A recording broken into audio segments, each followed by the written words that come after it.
The European Brain Council is promoting brain research and brain health in Europe. And in doing so, it's continuously demonstrated and worked on the societal impact of brain disorders on our society and on our economies. This is how in 2011 a study was released on the cost and burden of brain disorders in Europe. This is a study that estimated the cost of managing brain conditions every year to approximate 800 billion euros. But what we felt was even more important to try and capture was the cost and impact of non-treatment. And this cost of non-treatment became the value of treatment project that we know. Value of treatment for brain disorders is a health economics and outcomes research project which addresses brain disorders. The project was initiated and is coordinated by the European Brain Council. Building on the first round of case studies, a second set has now been developed on rare neurological diseases, in particular on ataxia, on dystonia, and on phenylketonuria, and on mental disorders, including anorexia nervosa, autism spectrum disorders, and major depressive disorder.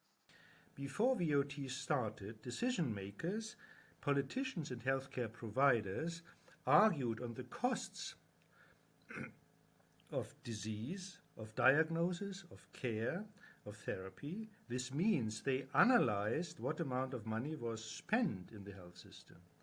Now VOT turns the mindset upside down. VOT analyzes what money is wasted by not treating, wasted by treating people wrongly, and wasted by not putting enough money into research to improve healthcare. Or in simpler terms, how much money can be saved, think about it, if you implement the already available medical knowledge uniformly throughout Europe, with the result of healthier citizens and healthier workforce.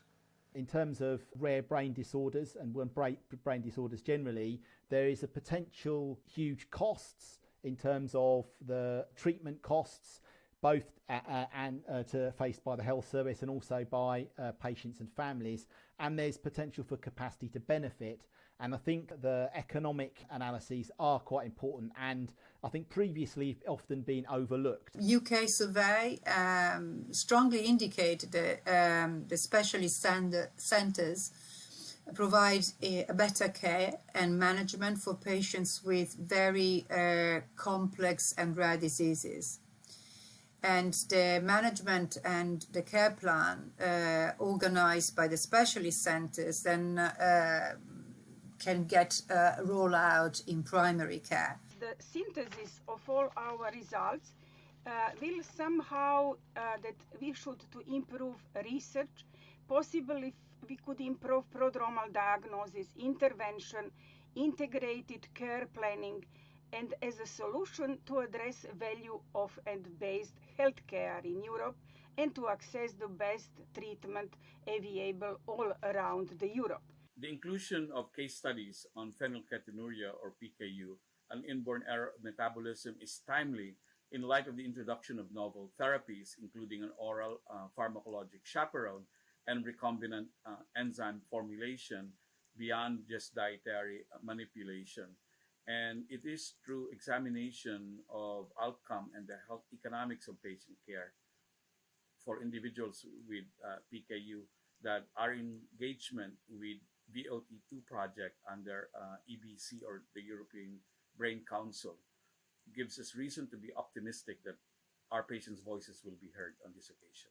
There are many people out there that think that PKU care is sorted, that people live a good quality of life. That's not the case. There is much that we can do to improve the treatment options. There is much we can do to improve the patient pathways. This is a golden opportunity to get things right for our patients with PKU. Let's give them the best quality of care and let's improve the quality of life.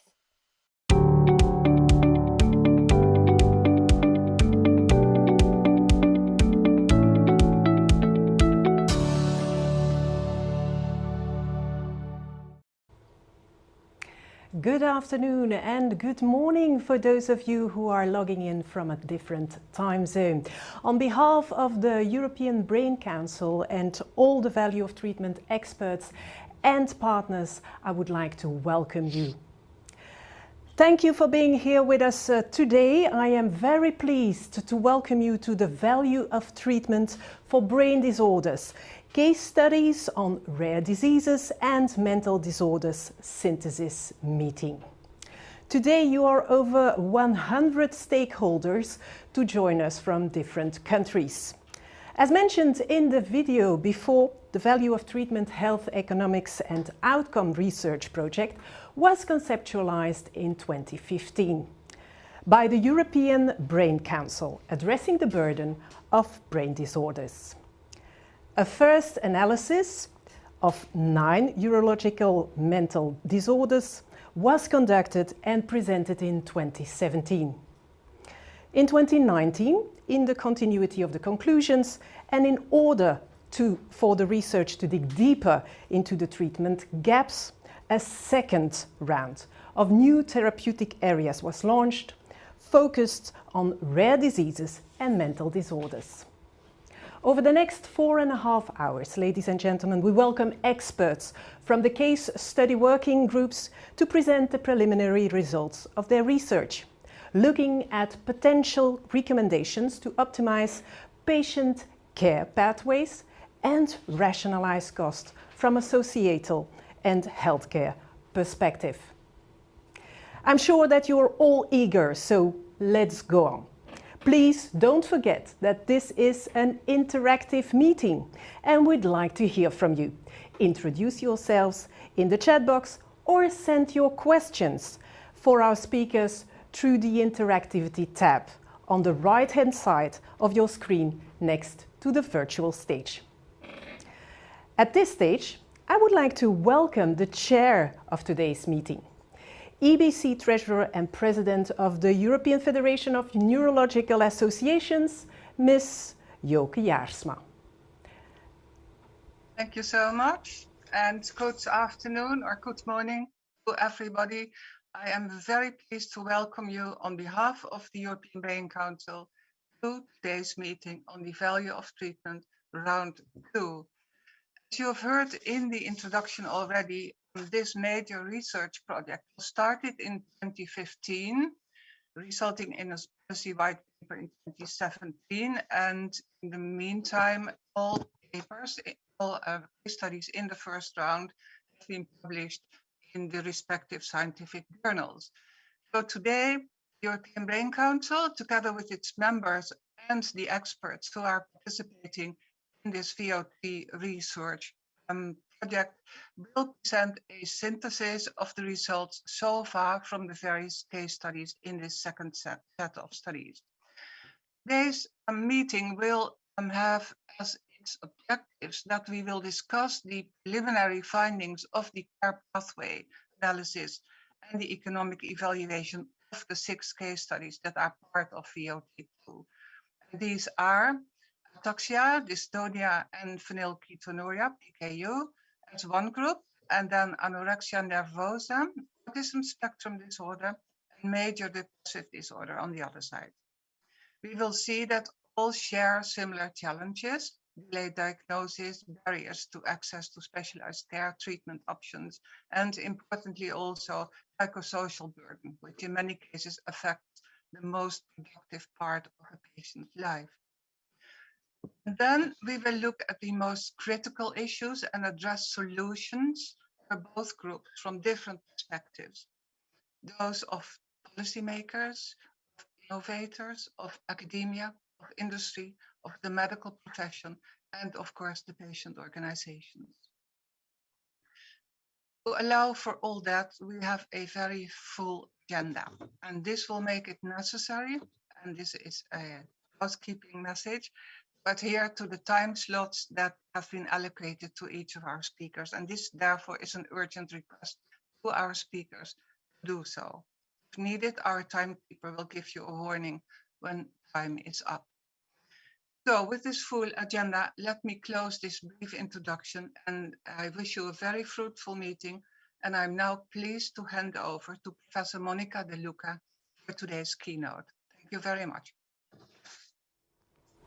Thank you, Joke. As mentioned today, we will look forward to interacting with policymakers, innovators, academia and industry, medical professionals and of course patient organizations to examine the most critical issues in brain diseases in Europe. The conclusion of the first round of value of treatment highlighted the need for more research, early diagnosis and intervention, integrated seamless care and access to the best treatments available. The second round expanded on these conclusions while focusing on rare diseases, ataxias, dystonia and phenylketonuria, and mental disorders like anorexia nervosa, autism spectrum disorder and major depression disorder. Today, we look deeper into the details. At this point of the agenda, we are happy to host 3 keynotes. The first one will be given by Professor Monica De Luca, President of the European Brain Council. The floor is yours.